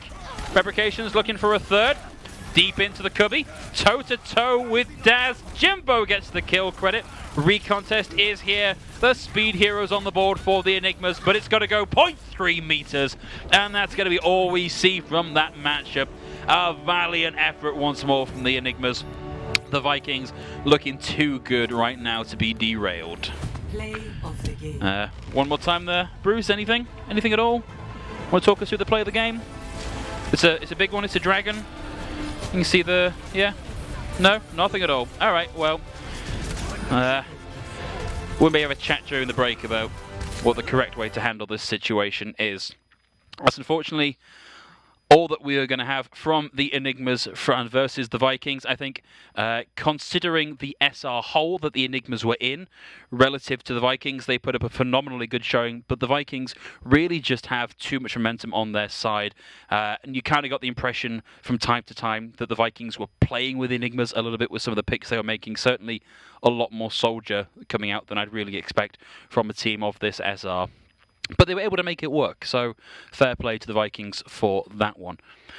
We're going to be throwing to a very short break so that myself and Bruce can come and hash things out and hopefully come to an understanding. But don't go too far because we will be coming right back.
Welcome back, everybody. Getting ready to go into game number 2 of this evening's Belong Arena Clash Overwatch coverage. I'm Big Hungry Phil, and with me, Bruce, the incredibly unprofessional esports sloth. Coming into our second matchup for the evening, we're going to see the Steelers coming up against the Rams. And Steelers, our previous semi-finalists, went up against the Spartans in the finals of the winter season of the Arena Clash Overwatch matchup. Struggling a little bit more than we really expected this season. They've had a few key levers and a few people stepping in to try and plug the gap, but maybe not finding the level of success that they were previously. Rams we have already seen once on cast so far this season, where they put up a really respectable showing against the Centurions, one of our closest matchups of the series so far. Steelers, I think, likely to still be the favourite to take this one, whilst they have lost some players, notably their support lineup, Ruggy Ram and Flabberjack, both leaving Arena Clash this season. Still a lot of very, very talented players on the roster, and it would be remiss of me to not bring up that, of course, we do have an ex-console player playing for the Steelers, Jixri, really showing up as one of the strongest DPS in Arena Clash last season. So Rams are really going to have their work cut out for them here. A much lower average SR team than the Steelers, but rather than speculate anymore, let's return to the match and see what we've got coming up. We're going to be starting, no surprises, on Ilios. 2, 1. Steelers running a modified dive composition with the Doomfist and the Genji. Rams running things a little more slow and steady. Double shield, lots of sustain, lots of space control, lots of damage. Steelers are going to have to move very, very quickly here. Let's see Sketch taking the high ground for now. Rams have not been as aggressive as I'd like to see, really, with this composition. Ceruleus dives into the back looking for the support. Jixri with a follow-up here is going to take Necrosez out of the game. Ceruleus going to get frozen up, but Jixri with the triple opens things right up. Doesn't really even matter if they lose their diva at this point. Jixri takes Volio out, and well, that was kind of just the Steelers show on that one as they unlock the first point. In fact, notably, previous console player Jixri currently on fire. Coolio with a swap over onto the Pharah here, which I like. It's a nice adaptation.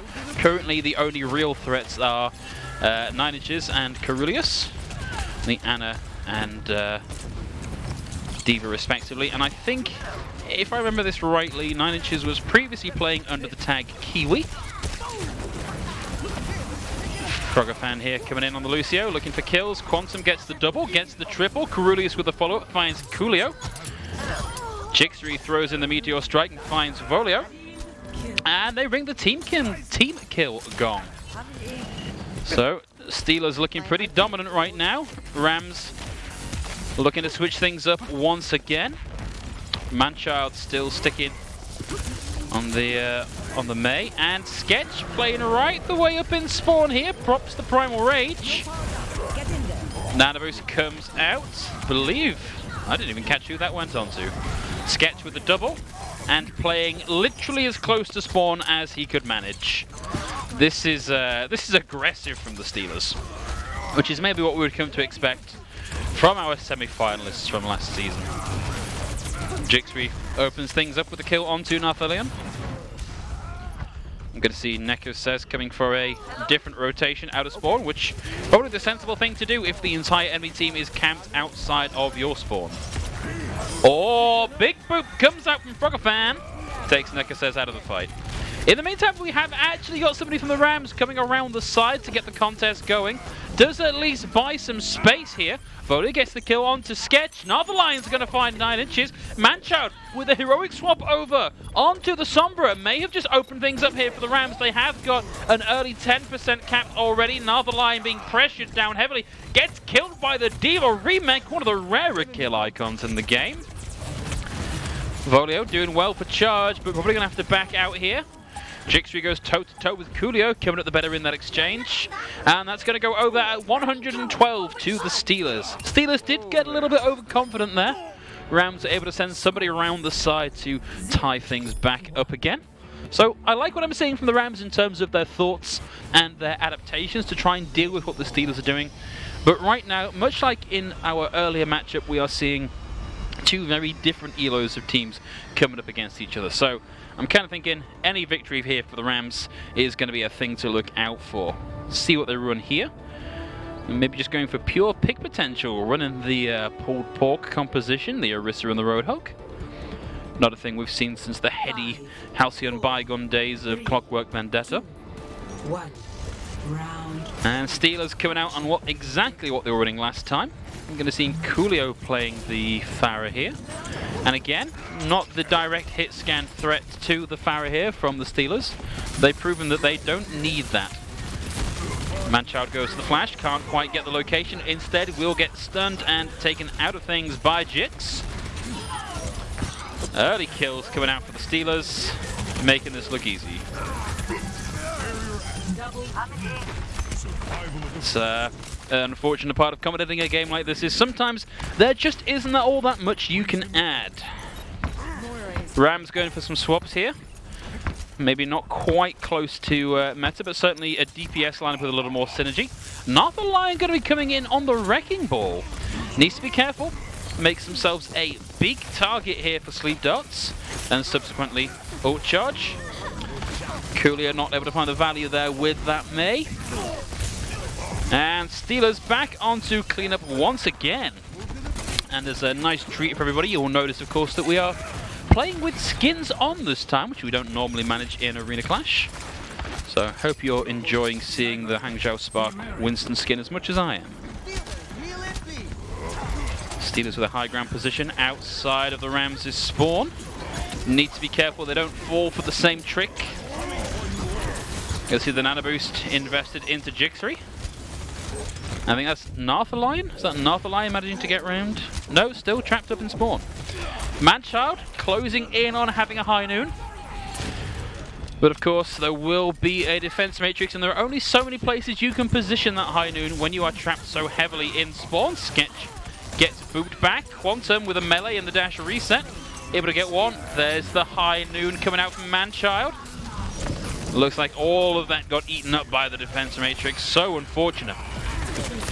Here comes the self-destruct. And actually that was a really, really beautiful bubble out from Volo. It stopped the self-destruct clearing up too many of those mines. Jixby is able to get one, but it seems like Rams are now in a position to start capping this point. It's going to be Jixby and Carulis on point, trying to keep things going. And whilst I've got a lot of faith in this particular DPS player, I feel like it's difficult to make that 5v2 work out in your favor. Carulius gets booped over the side. And we are going to see Rams cap the point and start to tick up that progress. Flashbang into the Winston, right click into the Winston, Anxiety with the knockout. Manchild's going to find Kiwi. Sound barrier comes out for the Steelers to try and persuade them to take their way through that. With the sound barrier and the reposition, Steelers are going to take a very quick 200-0 victory on Ilios over the Rams. Play of the game. You see Quantum given the play of the game here. Let's see which particular Quantum moment this was. Dashes in, one with the melee, dash reset, one with a dash reset. That's very much the Quantum show in the kill feed just there. Jixby able to get one with the Meteor Strike at the back end of things. I don't think particularly surprising to see the way that went. The Rams particularly lacking their DPS carry from the previous seasons. Yamba, top 500 Lucio player, flexing over onto the DPS role to help out the Rams in the previous season. Without that there, it becomes even harder to win these fights against the Vikings. But still, some really good moments there, particularly like the swap onto the Sombras to get the recon test going. Steelers definitely overstayed their welcome there, and Rams were able to capitalize on that nicely. Still nothing from this guy. Still. I think there's just nothing up there. Okay, actually, word from the producer, Animal Control have been called, and either they've got tranquilizers, which I don't really understand because he's a sloth. Let's maybe electroshock paddles, get a bit of life into him. I don't know. I've never worked with Animal Control before, so not really sure what kit they have. Anyway, we are just getting ready to go into our next map, which I have to admit I've forgotten what it was from our previous one. We'll be going over into a Horizon Lunar Colony, which I want to show a little bit behind the scenes. Our producer referred to as the moon map. So please enjoy the moon map, everybody. Well, it's going to be Rams starting on the defense. I would question the choice of the DPS here. Running a dive defense is typically a lot harder than running a static defense. It requires a lot of coordination, a lot of skill, a lot of target focus. Defend objective A. Just been advised that having a little bit of trouble with the scoring system at the minute. There we go, Steelers with that well-deserved one. And oh, Quantum up onto the high ground into the back line. Focusing down. Neko, Carulius with the final blow to get the kill credit there. Volio at low health and taken down. This is going to be another very quick tap cap time on Horizon Lunar Colony as Jixri drops down. Sketch pressuring out the tanks and the remaining supports for the Rams. Steelers looking to cap that in record time. They're going to leave one behind to cap and just go straight to point to get that contest going nicely. This is very rough for the Rams. Very little sportsmanship being shown here by the Steelers. Junkrat Trap will secure the DMEG onto Carulius. The cap on A finally comes through. The fight in B is already going on. Sketch with the Primal Rage. Eventually focuses down Manchild. Jixri about to get that attack visor ready to go. Coolio's going to get killed on Jixri before that can come through. Sketch is still on the point, secures the DMEC onto Nartha Lion. Quantum with the dash reset's going to get Coolio. Quantum has the Dragon Blade online, finds Neko. Carulius is just AFK for now. I think Carulius decided he's not really needed in this fight. It's a very disrespectful way to play from the Steelers. Not the sort of attitude we want to engender here at Arena Clash, but they clearly feel they're in a position to do so. Volio is going to be coming back in with the Primal Rage, will allow them to stall out that little bit longer. But Jixri on the high ground will find Coolio. In comes the Primal Rage. Nice presence of mind there from Volio. Bopping him out of the way, stopping him getting too much by way of follow-up damage. Just about getting on for 2 ticks capped here for the Steelers. Quantum and Carulius getting a double. Oh no! The Blizzard came online. It was about to be deployed, but they were killed in the middle of that animation. Here comes the self-destruct from Carulius. And that's going to be it. 4 minutes 49, so not quite the same cap speed that we saw for the Vikings previously, but still a very respectable cap time. And the fact that they got the fight going before point A had even been captured is a sign that maybe the Steelers are about ready to go home. It's going to be Rams' turn to attack here. Let's see what they can bring out of the bag to upset the Steelers' apple cart. I suspect we could see any number of things from the Steelers. Knowing Jix, knowing Quantum, this might be the team that brings out the Torb, specifically looking for those hammer kills.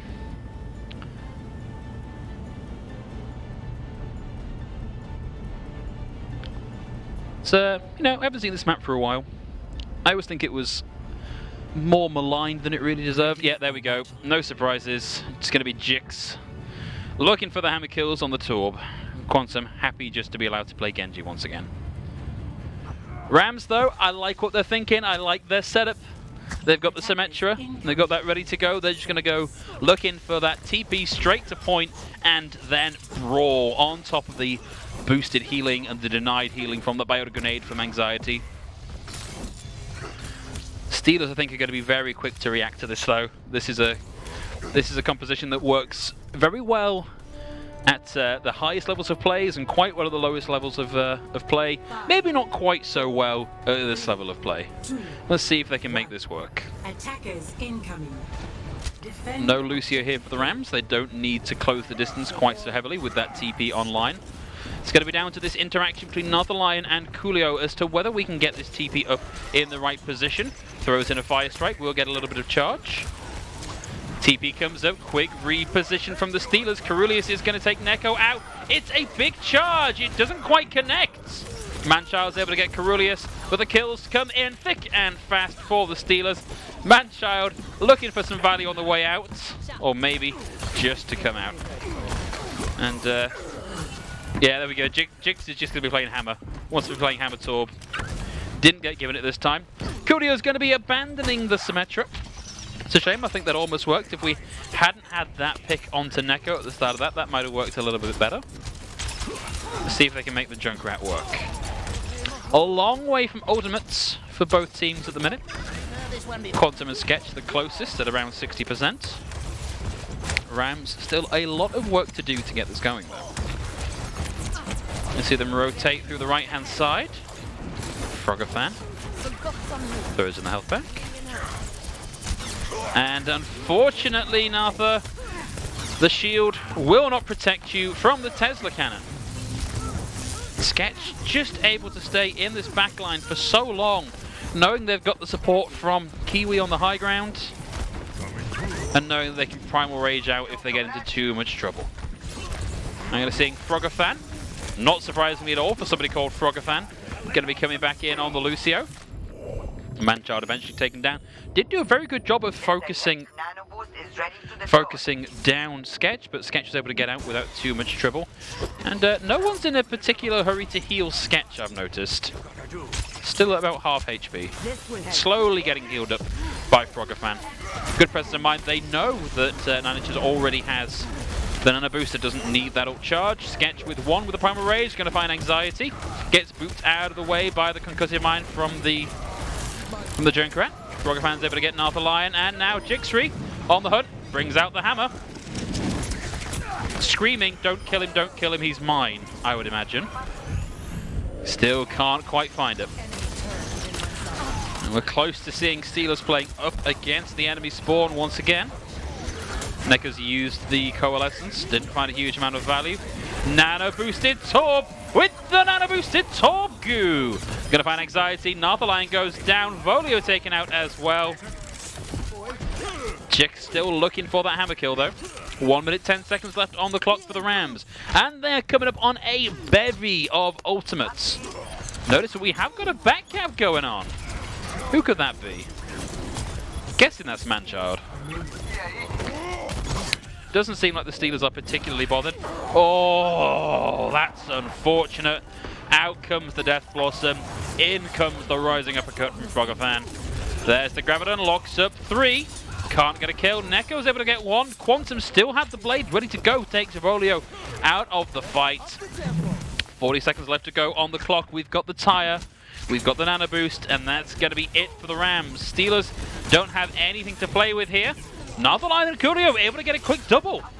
Coolio sadly taken out. We're going to see that tire sent in from spawn, if at all. Volio finds Quantum trapped in the trap, and suddenly things are looking a lot more hopeful for the Rams on getting a point A cap. Jixri still on the Torb, still not able to find that hammer kill.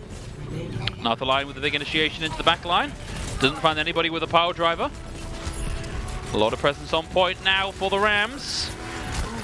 Only the Primal Rage and the Sound Barrier available for the Steelers. In comes the tire. Still scrolling around looking for targets. Will get Quantum. Anxiety goes down as a trade though. Sketch with the Primal Rage, and I believe the Nano Boost as well. A little bit of overshield still. Looking like, here we go. Here's your chance, Jix. Getting with the hammer. 1 with the Molten Core. 1 with the turret. Nothing with the hammer. Very disappointed in you. Very disappointed. All that time. No Torb hammer kill. That's going to be Steelers moving to a quick 2-0. And unfortunately, Rams very much the victims of a little bit of BM there from the Steelers from time to time, playing up by spawn doors. Some tactical crouching. It's maybe not the most mellow of players on the Steelers. Sure they won't mind me saying. That's 2 maps, 2 Quantum Genji plays of the game.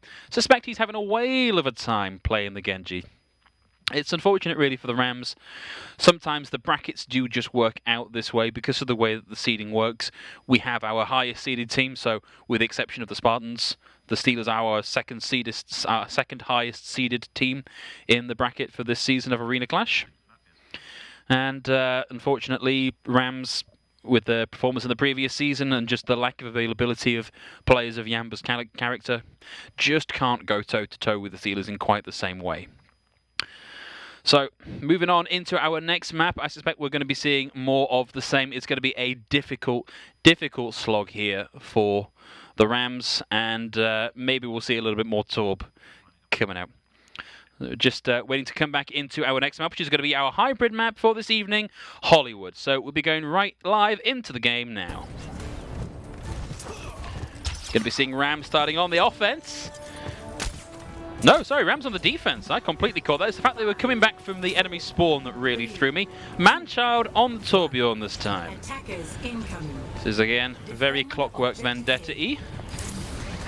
Going to be seeing Jigs coming in on the Bastion. And you know what? If you're not prepared for an offensive Bastion, it can be very difficult to deal with. Carulius able to get out of that, and Jixri providing so much pressure already means that Volio is down incredibly quickly. Torb turret goes down. Torb himself, surely quick to follow. Will get the Mercy Pocket, but it's just going to be too little in the face of all of the incoming damage from the Steelers. Rams keeping that contest going that little bit longer. But that's going to be all that they manage for now. And Steelers already pushing up right to the enemy spawn. Secure the last minute kill onto Volio and Manchild. This is disgusting stuff from the Steelers. Carulius throws in the whole hog just for good measure. We'll see Carulius taking a bit of a dirt nap. And Rams looking to make some changes here. Volio coming back out on the Sigma. And Frogafan just indulging in a little bit of Copera. Kill with a hook onto Manchild. Sketch is going to throw in the Gravidon Surge here. Volio was able to get one. Actually, Volio ate that Gravidon Surge. Out comes Coolio with the Dragon Blade. Sleep doesn't connect. We'll find the Ana dashing in. Rams looking like they're finding a position to win out this team fight. And all that on the back of the eat from Volio. Still, Steelers, a lot of uncontested payload progress. Jixri enjoying playing Bastion's point-and-click adventure here. Backs out a little bit. Will, of course, have Quantum on the nano-boosted Dragon Blade, ready to go. Gets 1-2 with the dash reset. Finds the chunky hog, gets 5. Just got to get the 6, and that's going to be Quantum securing his 3rd Genji play of the game for this evening, unless something particularly dramatic happens. Briefly checking back in with Frogafan there, still enjoying his capoeira. I'm guessing doesn't have the dance party emote. Sketch at very low energy, seeming not to particularly care. Finally going to see that Bastion ult come in as they cap point 2, configuration tank form. Will get one with that, and that's a 15-player kill streak for the console player. Anxiety is going to have the nano booster ready to go in this next fight. But unless Volio can get this Gravitic Flux online, that's going to be all they've got to play with. Manchild's going to swap back over onto the Junkrat. Coolio not too far away from a Dragon Blade of their own. Narthalion's just going to find a big hook full of Zarya Bubble there. Will eventually focus down Sketch. And it's a nice big anti-nade onto Jixri. Manchild able to follow up with the kill with the Concussive Blade. Concussive Mind even. Quantum's about to get that Dragon Blade ready to go. Volio has the Gravitic Flux here. He uses the Kinetic Grasp. Can't really find too much with it. Also seeing the rally coming out from Neko.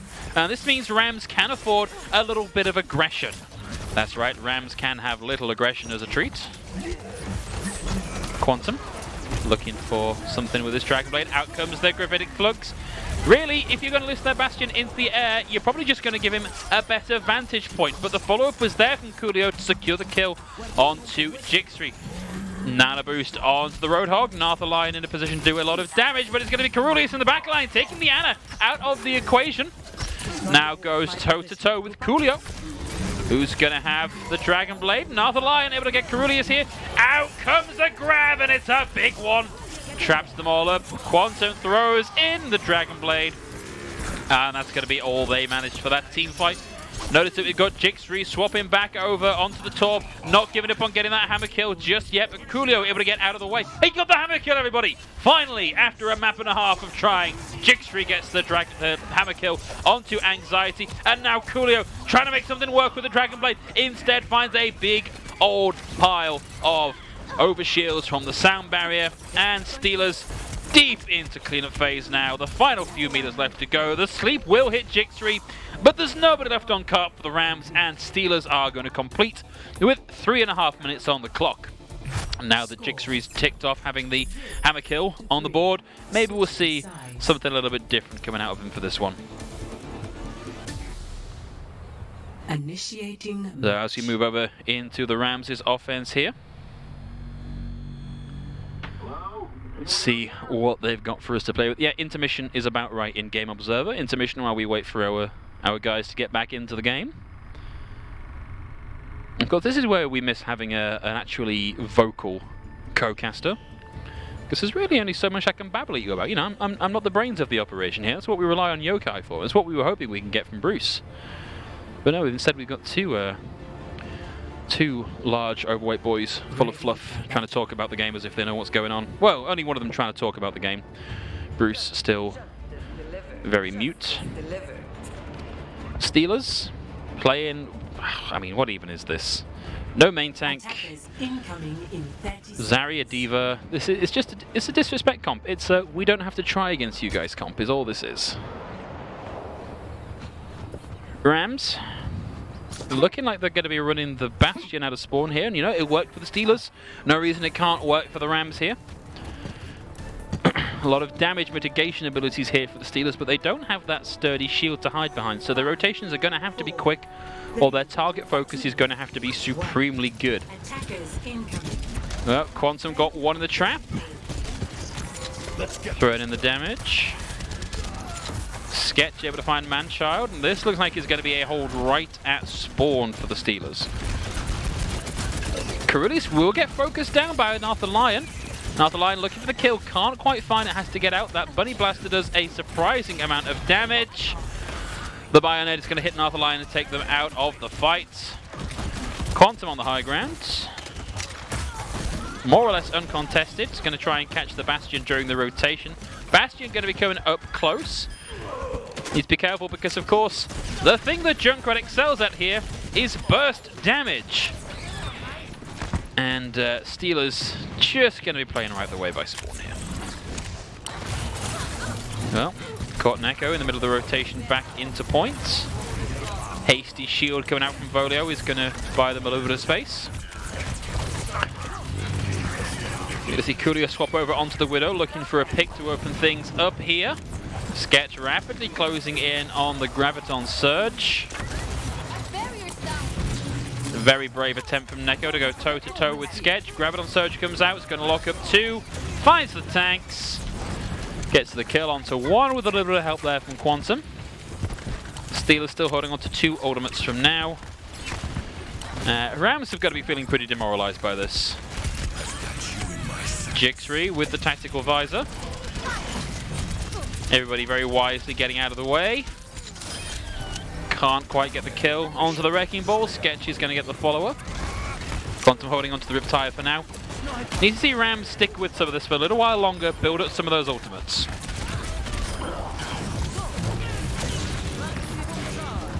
It's a bloodbath, folks. There's no other way to put it. It's the Steelers being big bullies, frankly. Nartha lying, opting to go for Hamster Dance. Survival strategy. Well, the Brig managed to make it all the way to the point. Neko managing to evade capture all the way up until running into Frogafan on the Ana. Makes me think of a time I was playing, and basically it was myself and my friend on the tank role, and the rest of the team left. So there wasn't really a whole lot we can do, so we swapped to the Reinhardt, swapped to the Diva, went for the Shatter Bomb self-destruct, and did at least cap point A. So that's a thing that the Rams can consider doing here. Did see Nartha Lion use the mines in that exchange, and Rams have at least now broken out of spawn. Seems like Steelers are just backing out here. Out comes the rally, the nano-boosted Brig. Always a difficult target. Gonna try and pressure down Volio. Do you know what? Genuinely very hard to kill a nano-boosted Brig. No shame in that at all, Volio. Well, Coolio will be coming in on the visor, but as we reach less than a minute on the clock, it's going to be very difficult for them to make anything happen with this. They've got the nano boost. a scant 24% away from having the Death Blossom. They could pull the cord on that Riptire. Nano boosted Roadhog. Jake's be able to get one. Volio is going to have the whole hog ready to go. Gets the D-Mech. Throws it in, just wants the kill onto the Baby Diva. Can't find it though. Alpha Lion goes down to the whip shot on the flail. Hello, Jix. Goodbye, Jix. Volio with a nice Halt Hook primary fire combo. Halt Hook? No, Hook melee combo. Anxiety looking for something with the sleep. Can't quite make it happen.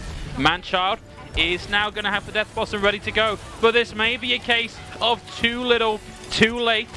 Neko goes down. It's going to be a last second pull on the ripcord for Manchild.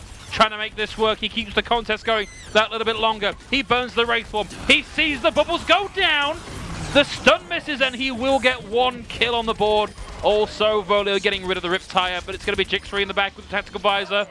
And the Dad Dancing to really round out this fight. That's going to be Steelers taking the series 3-0. We are going to be playing one more map, but this is really just for map points on the back end. Nobody really expects this one to count for an awful lot. Let's have a look at Quantum's third Genji play of the game of the series. Comes in with the Nano Boost, with the Dragon Blade. Dash reset, dash reset. 2 swipes on the Hog, 1 swipe to take out Manchild. And that's done and dusted. And really, guys, what can you say about that I haven't already said? It was a hold at spawn there for the Steelers. They knew coming into this that they had the upper hand in this one. And frankly, they've been bullies all the way through this. They've gone, we can press the advantage, so we're going to press the advantage and keep pressing it and pressing it and pressing it until we're playing at the enemy spawn. And it's unfortunate that Rams don't quite have the new to be able to clap back on that one. But sometimes that is the way the bracket works out. So we do have one final map. We're going to be going over to Havana for our payload map for the evening. And coming into this, I kind of want to see Rams just pick maps that they're characters they're happy with. Like, I want to see comfort picks. I want to see them try and drag whatever fun they can out of this one. Let's go into the map and have a look at what we've got coming out. Rams on the defense here. A Sombra and a Reaper here to start things out. Steelers aggressing in, running a slightly weird comp. It's going to be Jix3 swapping over to the tank row now, playing the Roadhog. 9 inches, formerly Kiwi, on the Ana now playing the Doomfist. So we're just kind of going back to the disrespect and the bullying that we've seen from Steelers all evening. Big rock from Volio. Kiwi has to back out again. Oh, good place to hold around the corner.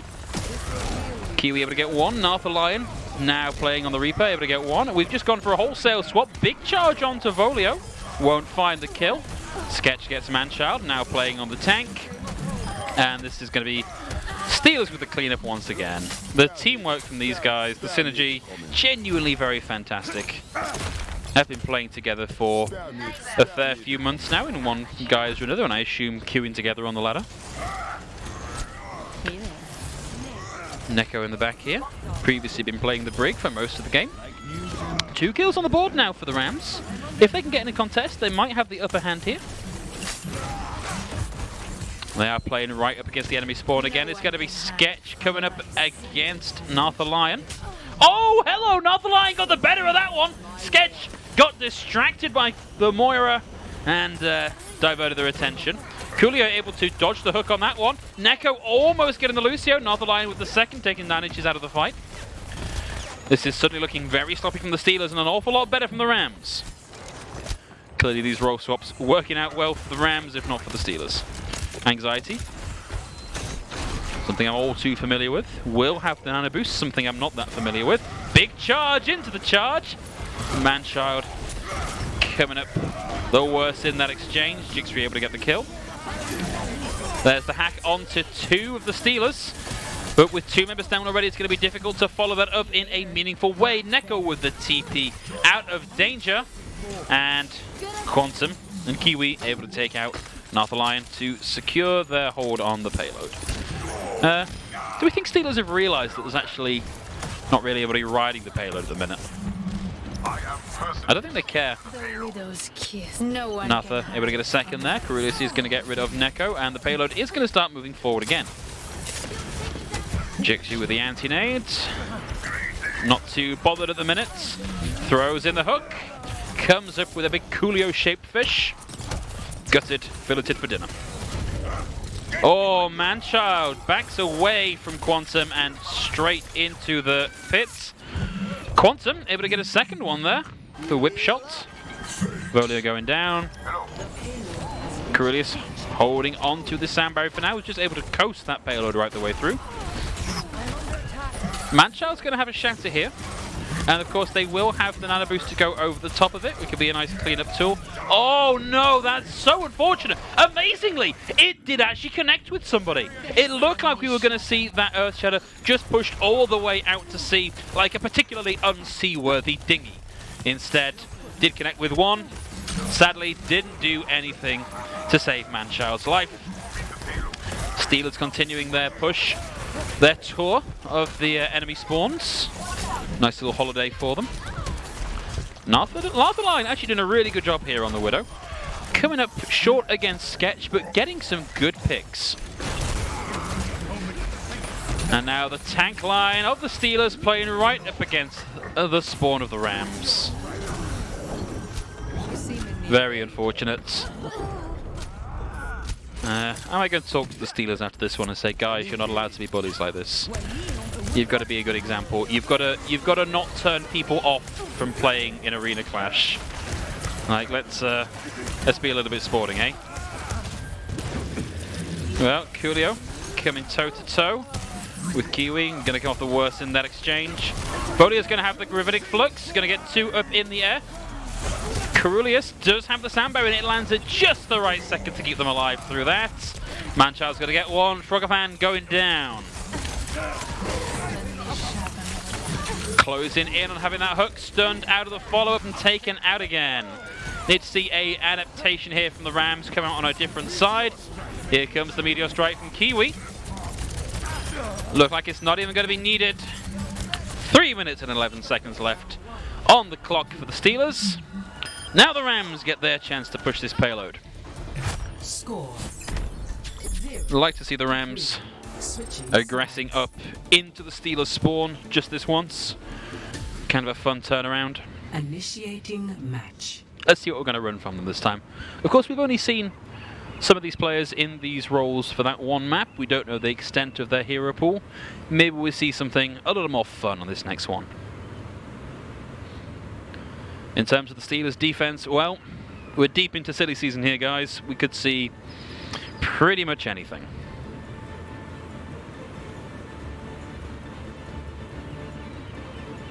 Of course, Bruce maintaining his track record here of brilliant insight and analysis. Really contributing to the broadcast and making my job that little bit easier. Steelers on the defense, opting for zero shielding here. Jixery sticking on that classic, I don't want to queue DPS, I'll just play Hog role. Frogafan on the next best alternative for that, if someone's already picked Hog. We all know what it's referred to. It's a family-friendly broadcast, I won't go into that just now. On the other side, Rams, if this is what they're coming out with, not a terrible strategy. Nice amount of shielding, pick potential from Manchild. Nartha Line showed themselves to need no slouch on the Widow. An opening pick there from Nartha can really open up this entire team fight for the Rams. Let's see if they can make this work out for them. Attackers incoming. It's going to be a split hold. And an aggressive hold. We've got the... okay, so Frogafan looking to just contest this payload. We might not even see them move all game. Manchild going down. Another aggressive hold. So for those of you that don't know, you can contest the payload from that particular spot where you can currently see Frogafan hiding. Volia with the opener. Kiwi goes down. Volia starting to pile in the damage. Jixery throws in the hook, can't find anything with it. We'll be coming in on that whole hog any second now. Nope. Frogafan goes to the power driver initiation, deciding it's no longer worth hanging around, gets back into the loving arms of the rest of his team. Neko looking for a cheeky flank here, maybe. Feel better. No one can Sketch. hide from Sketch my thinks there's sight. somebody nearby. Jixby getting a double.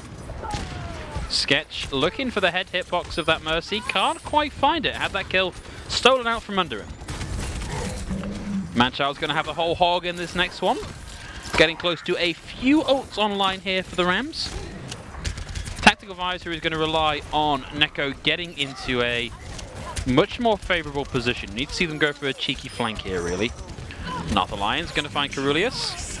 Going to be Kiwi with a Tactical Visor. Finds Neko, finds Nartha Lion. Won't find Coolio. Got a little bit cocky there, didn't we, Kiwi? Of course, it's maybe not working out too badly for them. The Rams do have the numbers advantage for now. Frogger fans are going to be coming in with that minefield. Not going to opt to use it just yet. Rally propped by Quantum. Of course, Quantum on the brig brings us back a little bit to that Goats era. Used to pester me after every match that I'd missed him managing to shield bash an EMP. Valiant attempt at getting out Volio.